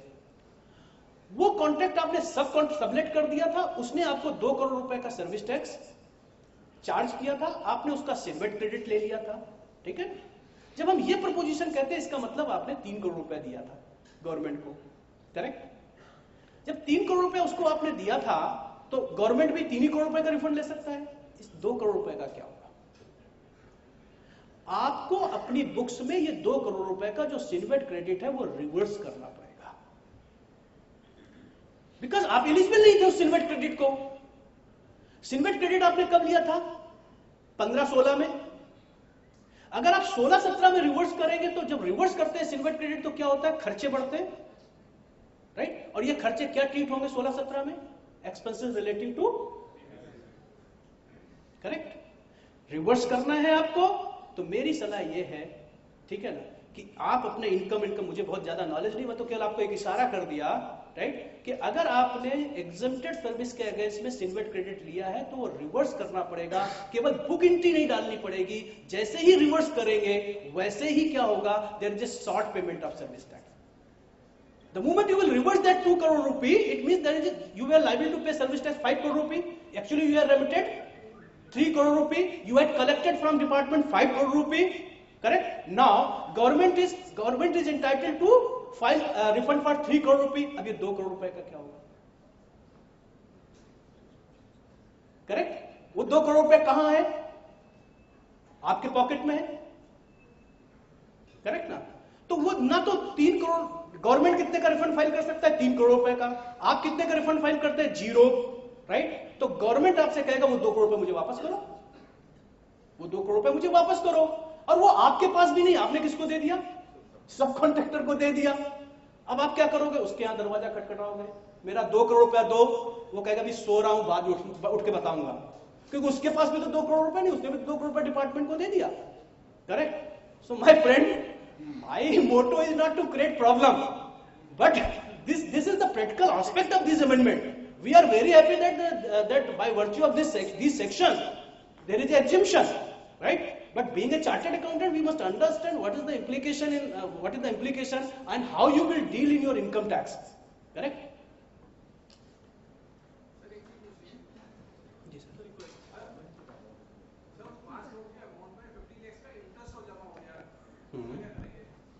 देखिए, मैं तो आपको और बढ़ाता हूं, पेनाल्टी भी जमा कर दिया आपने, सिर्फ से हम तो और इसको बढ़ा रहे ताकि सबकी प्रॉब्लम खत्म हो जाए. राइट?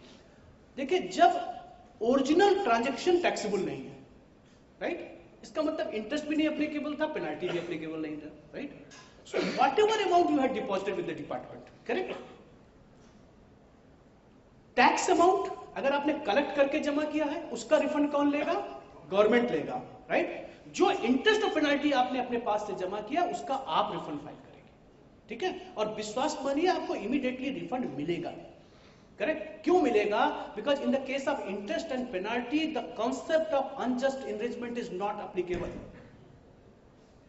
M I clear? सिर्फ आपको यह देखना, अगर आपने चालान भरते समय गलती किया है कि उसको इंटरेस्ट के कोड में नहीं भरा है, पेनाल्टी के कोड में नहीं भरा है, तब तो कुछ प्रॉब्लम हो सकती है. राइट? तभी हम लोग हमेशा अपने जूनियर्स को कहते रहते हैं, चालान भरते समय, रिटर्न भरते समय, असेसमेंट कराते समय, पहली रिप्लाई लिखते समय, कम्युनिकेशन करते समय, you must be very cautious. Correct? लेकिन अगर इंटरेस्ट के कोड में मिला है तो आपको मिल जाएगा.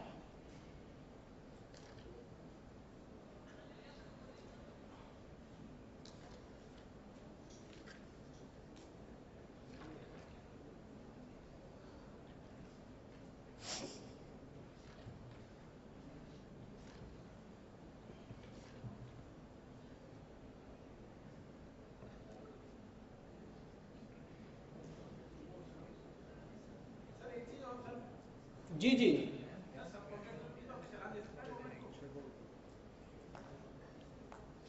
क्या दे सकते सर? हाँ हाँ,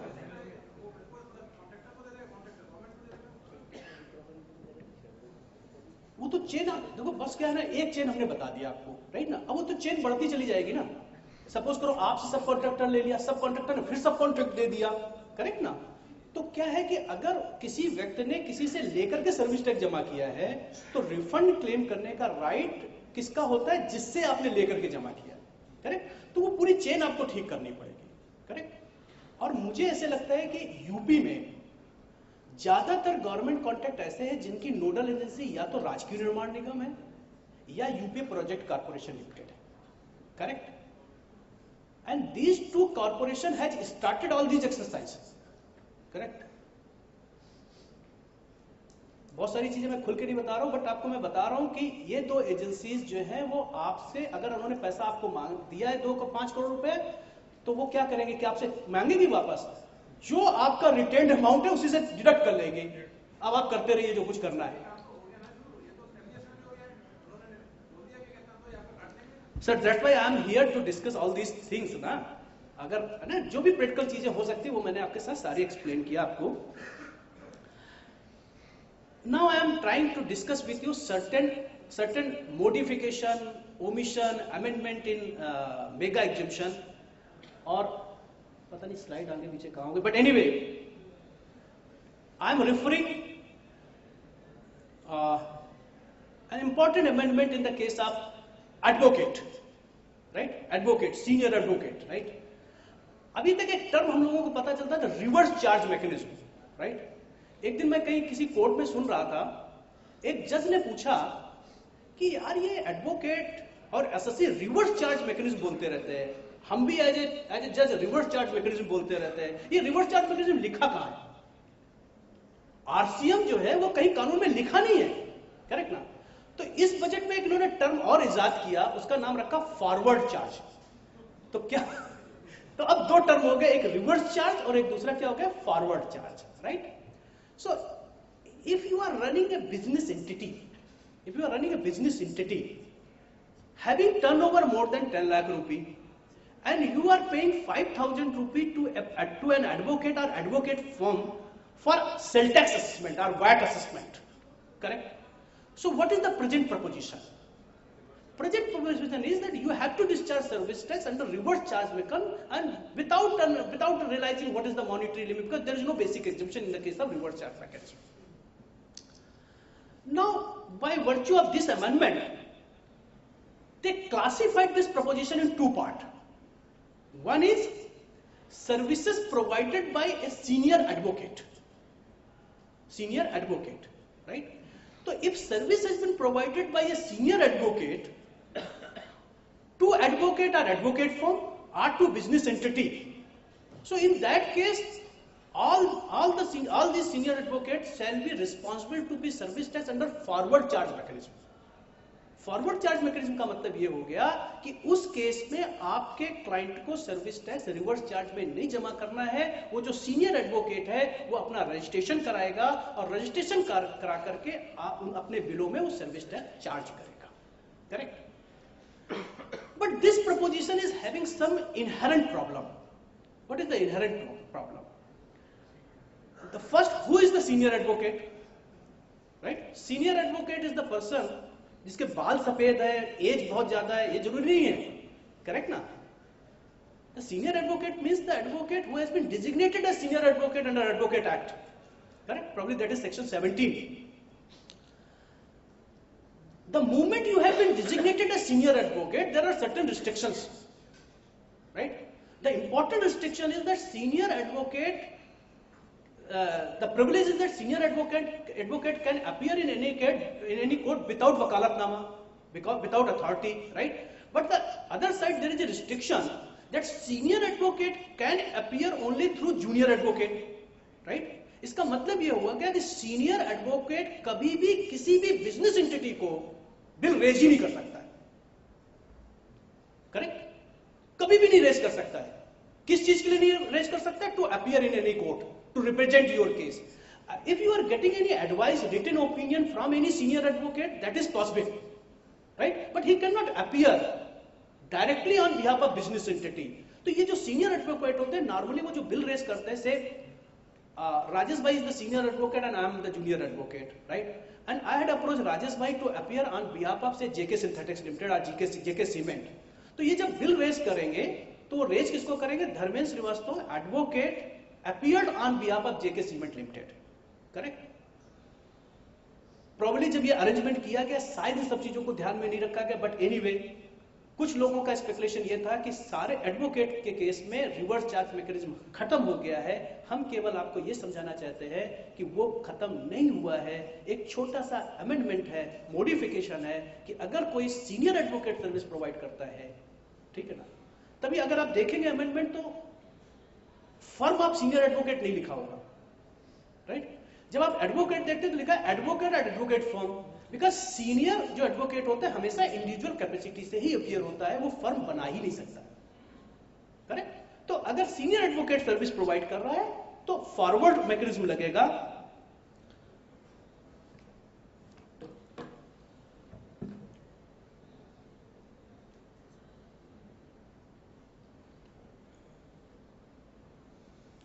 There is another important amendment in case of railway, right? Till today, if you are providing any services to the railway, that was exempted. But after 1st April 2016, if you are providing services to metro railway or mono railway, then that will not be exempted from service tax.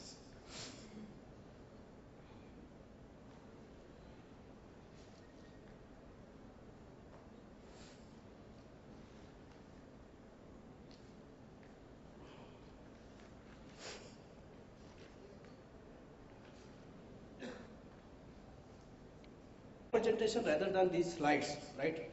Because बहुत सारे ऐसे exemptions हैं, बहुत सारी ऐसी चीजें हैं जो हमारे डे टू डे काम में नहीं आते हैं. से IRDA की exemption खत्म कर दी गई या exemption को बढ़ा दी गई, उनका बहुत सारा ताल्लुक हम लोगों से नहीं है, ठीक है ना. अब हम आपके साथ केवल 2-4 चीजें और अमेंडमेंट डिस्कस करते हैं. One is for affordable housing scheme. The government has introduced another entry called 14 within bracket CA, C small a.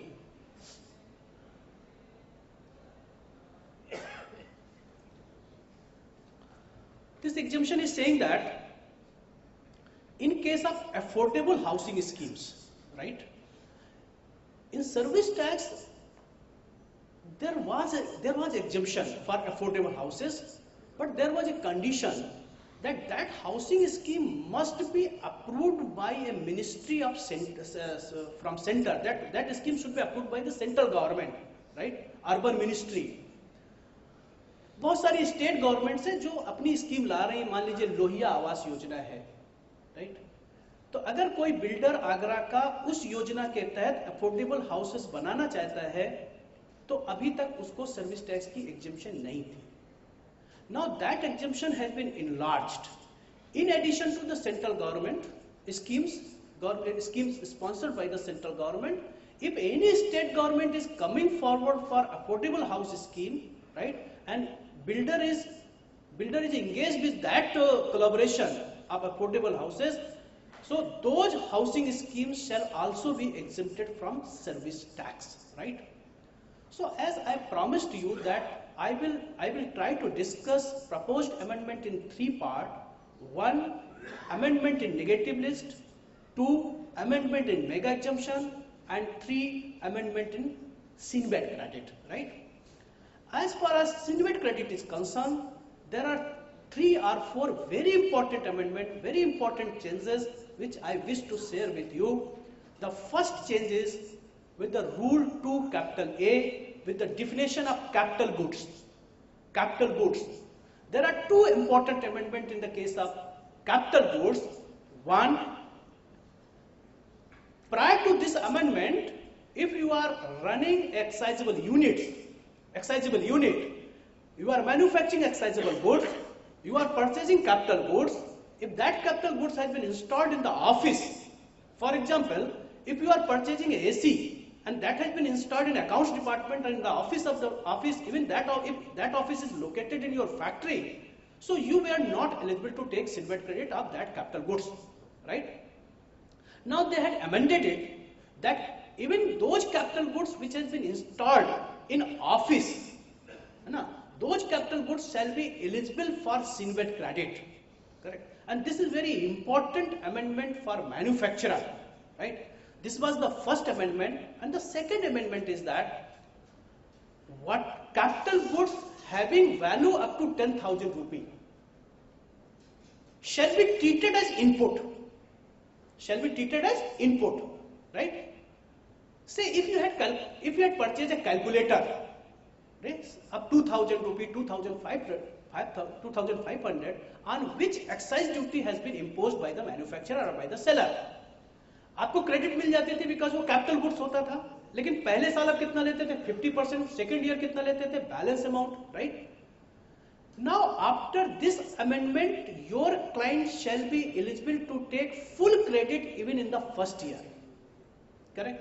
अब ये गले से नहीं उतर रहा है कि क्या फर्क पड़ता था अगर हम पहले साल हम ले ले 50%, फिर अगले साल 50% ले ले, राइट? हम इस चेंज को यहां तक नहीं रखते, इसको और थोड़ा बढ़ाते हैं. डेप्रिसिएशन, कुछ लोगों ने कहा कि कैपिटल गुड्स में जब हम कैपिटल गुड्स की डिफिनेशन में होता था और एक्साइज के ऊपर जब हम क्रेडिट ले लेते थे तो डेप्रिसिएशन नहीं मिलता था. अब इनपुट के बाद डेप्रिसिएशन मिल जाएगा. That argument is not correct. Why this argument is not correct?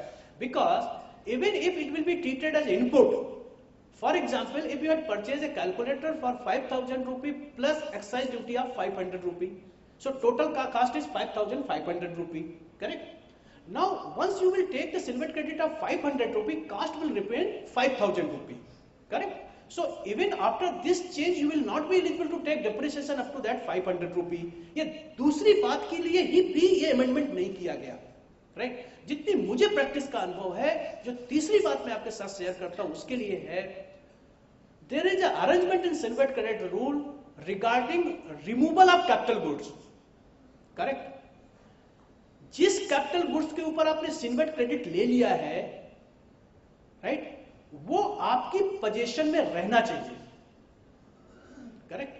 अगर आपने किसी प्लांट एंड मशीनरी को खरीदा, उसके ऊपर आपने सिन्वेट क्रेडिट लिया हुआ है, you can not remove that plant and machinery without reversal of the CENVAT credit, that should remain in your position. बड़ी इंडस्ट्री में एक बहुत बड़ी प्रैक्टिकल प्रॉब्लम आती थी कि जो छोटे छोटे कैपिटल गुड्स होते थे, इनका न तो फिक्स एसेट रजिस्टर में कहीं एंट्री होती थी और न ही कहीं रिकॉर्ड इसका मिलता था। और जब कोई विद्वान एक्साइज ऑफिसर, मैं विद्वान जो बात कहता हूं तो आप समझते ना विद्वान का मतलब, जो वो विद्वान एक्साइज ऑफिसर आते थे और वो कहते थे कि हमें इसकी फिजिकल आप दिखाइए कि आपके पास ये कैपिटल गुड्स है या नहीं है। That was a big practical problem, huge problem है। Now once it has been treated as input, right, all those restrictions which were attached with the capital goods automatically has gone, correct? So all those capital items having value less than 10,000 rupee, right, you can avail Sinvet credit in the first year and those items shall be treated as input. Please remember, those items shall be treated as input only for Sinvet credit, right? It is having no nexus with your accounting treatment, correct? आप उसको repairs में डालिए, आप उसको capitalise करिए, my service tax, my CENVAT credit is not on mercy of your accounting treatment, correct? मुझे याद है कि जब हम आर्टिकलशिप करते थे तो एक प्लांट एंड मशीनरी में एक होता था, एक आइटम होता था बिलो 5,000, करेक्ट? पता नहीं अब है कि नहीं है, उसमें हमें 100% डिप्रिसिएशन मिल जाता था, राइट? प्रॉब्ली ऑलमोस्ट इसमें यही है कि अगर 10,000 रुपए तक के वैल्यू का है वो आपको कैपिटल गुड ट्रीट किए जाएंगे। Another very important amendment in the case of rule 6(3), बता दीजिए। The important amendment is in rule 6(3), right?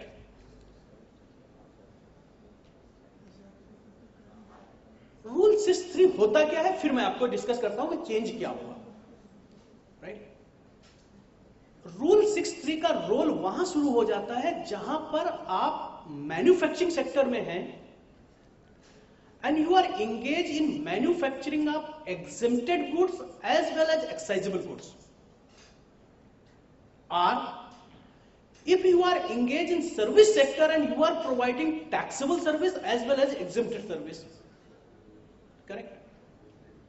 And if you are interested to avail Sinvet credit, right, so there was a restriction that you cannot avail full Sinvet credit because you are engaged in taxable and non-taxable. बहुत बड़ी बड़ी बात नहीं करते हैं, एक छोटा सा एग्जाम्पल मुझे तुरंत याद आ रहा है। हमारे कानपुर में एक लाटूस रोड है, जगह है जहां पर ये मशीन के ट्रेडर्स बहुत सारे लोग रहते हैं। एक क्लाइंट था जो ट्रेडिंग भी करता था, उसको कमीशन भी आता था। अब उसके आप जब प्रॉफिट एंड लॉस अकाउंट देखें तो कमीशन आ रही है 60 लाख रुपए और ट्रेडिंग टर्नओवर लिखा है 80 करोड़ रुपए, 60 लाख रुपए और 80 करोड़ रुपए। वो लाला जी को बेचारे किसी ने बता दिया कि आप सिन्वेट क्रेडिट ले सकते हैं क्योंकि आप सर्विस टैक्स लेते हैं। उसने 10,000 रुपए का सिन्वेट क्रेडिट ले लिया टेलीफोन के ऊपर, टेलीफोन के ऊपर। ऑडिट हुआ या कैसे भी बैलेंस शीट डिपार्टमेंट को पता चली तो उन्होंने कहा कि आप जो है पूरा क्रेडिट नहीं ले सकते। आपको क्यों क्रेडिट नहीं ले सकते? Because you are engage in rendering of taxable and exempted service. तो उस क्लाइंट का अकाउंटेंट इतना स्मार्ट था, उसने कहा sir I am eligible to take full credit because you are saying that proportionate Sinvet credit is eligible only if I am engaged in rendering of taxable and exempted service. If you will examine my credit side of profit and loss account, I am engaged in trading of goods and rendering of taxable service. Correct? ऐसा नहीं है कि 60 लाख रुपए में कुछ taxable हो कुछ non taxable हो, right? Then superintendent or honorable assistant commissioner, whatever designation is there, he said kindly open the book and read the definition of exempted service, right? The term exempted service has been defined in Sinvet credit rules and it is saying that exempted service includes trading of goods. Now you getting my point? Correct? For general understanding, trading of machinery, trading of spare, trading of motor car is trading turnover, but for the purpose of Cinvet credit, trading of goods is exempted service. Correct? वो accountant ने कहा हाँ sir ये तो मुझे पता नहीं था, हमने कल्पना नहीं किया था कि आपका डिपार्टमेंट इतना एक्सपेरिमेंटल है, इतना ज्ञानवान है, इतना दूरदर्शी है, त्रिकालदर्शी है कि उसने एग्जेम्प्टेड सर्विस में ट्रेडिंग का डेफिनेशन कर दिया। तो बोला सर ठीक है, एक काम करते हैं कि हम प्रोपोर्शनेटली रिवर्स कर देते हैं। प्रोपोर्शनेट का मतलब 80 करोड़ और 60 लाख के रेशियो में। उसने कहा नहीं जी वो तो आप नहीं कर सकते। क्यों नहीं कर सकते? अब उदाहरण से सब चीज समझने की कोशिश करें। क्यों नहीं कर सकते? रूल 63 में तो लिखा है कर सकते हैं। तो उसने कहा रूल 63 में ये लिखा हुआ है कि अगर आप ये प्रोपोर्शनेटली रिवर्स करना चाहते हैं तो इस ऑप्शन को साल के शुरू में एक्सरसाइज कर लीजिए, और साल के शुरू में आपने एक्सरसाइज नहीं किया तो वो आप नहीं कर सकते। तो फिर हम क्या करें सर? Welcome sir. तो फिर क्या कर सकते हैं? तो उसने कहा कि रूल 63 में लिखा हुआ है कि जो एग्जेम्प्टेड टर्नओवर है उसके ऊपर 7% के हिसाब से आपको सर्विस टैक्स देना पड़ेगा। ठीक? सिन्वेट क्रेडिट कितना लिया सर उसने? 10,000 रुपए। अब ये एक्साइज ऑफिसर उसको प्रोपोर्शनेट रिवर्स नहीं करने दे रहा है। ट्रेडिंग टर्नओवर 80 करोड़ रुपए है और 80 करोड़ रुपए के ऊपर 7% से कितनी लायबिलिटी आ जाएगी? कैलकुलेशन आप कर लीजिए, लेकिन इतनी आ जाएगी कि वो दुकान उसकी बंद हो जाएगी। वो अकाउंटेंट डर गया, उसने अपने लाला जी को फोन किया, सर यहां तो बड़ी गड़बड़ हो गई है, ठीक है? तो उसने कहा 10,000 दे दो, मुझे अदरवाइज मत लेना। क्या बोला? 10,000 दे दो, मतलब 10,000 देने का मतलब पूरा रिवर्स कर दो। 10,000 तो क्रेडिट लिया था, उसने एक लेटर लिखा कि मैं पूरा ये 10,000 रुपए रिवर्स करने के लिए तैयार हूं, इंटरेस्ट ले लीजिए, पेनाल्टी ले लीजिए। तो ऑफिसर क्या कहते हैं, ये तो आप आज काम कर रहे हो, हमारी तो पकड़ में आ गया, हम तो उस 80 करोड़ रुपए के ऊपर 7% के हिसाब से टैक्स लगा करके देंगे। और अगर आपको ये लग रहा है कि मैं कोई काल्पनिक बात कर रहा हूं, तो आगरा में जितने भी अथराइज्ड डीलर्स हैं उनसे पूछिए। In the last month, I appeared before Principal Commissioner of Central Excise in Pune on behalf of a authorized dealer. Right? There was a demand of 6 crore 16 lakh. He is the Maruti authorized dealer. You can understand. There was a demand of 6 crore 16 lakh rupee under Rule 63 for a particular year. एक साल का। कैसे? वो rule 63 में फंस गया, क्योंकि उसकी जो ट्रेडिंग टर्नओवर होगी वो क्या होगी? कार की सेल तो बहुत सारी आती है। उस ऑफिसर ने क्या किया, कार की जितनी टर्नओवर थी, स्पेयर्स की जितनी टर्नओवर थी, उसको 6% से 7% से मल्टीप्लाई किया और डिमांड दे दिया। Right? You will be surprised to note that the honorable principal officer has denied my all argument within 5 minutes, where I was ready to reverse my whole credit of 35 lakh rupee. Please remember, मैं पूरा 35 लाख रुपए reverse करने के लिए तैयार था। क्यों reverse करने के लिए तैयार था? जबकि मुझे पता था कि इसमें सब्सटेंशियल पार्ट का मैं क्रेडिट ले सकता हूं। मुझे पता था कि अगर इसने इसको कंफर्म कर दिया और मैं अगर ट्रिब्यूनल में अपील में जाऊंगा, then I have to deposit 7.5% of 6 crore rupee. That will be the blockage of my capital. Correct? These kind of problems were there. Right? It means that if you are utilizing common input services and you are engaged in rendering of taxable and non-taxable services, right? Either you have to opt the proportionate silver credit in the beginning of the year, otherwise all these problems were there. In the light of these problems, there is amendment in Rule 63, correct? And what is the important features of these amendments? I am referring Rule 63 small a first before discussion of this Rule 63. New sub-rule is saying that if any SSC failed to opt this exercise at the beginning of the year, then he can opt this exercise before assessing officer, right? Meaning thereby that if any case is pending, so cause notice has been issued and we are appearing before assessing officer, even at that time I can apply for this option, right? ये amendment क्यों दिया गया? क्योंकि वो मेरे excise officer ने क्या कहा था, इस मूवमेंट में आप ये ऑप्शन एक्सरसाइज नहीं कर सकते, राइट?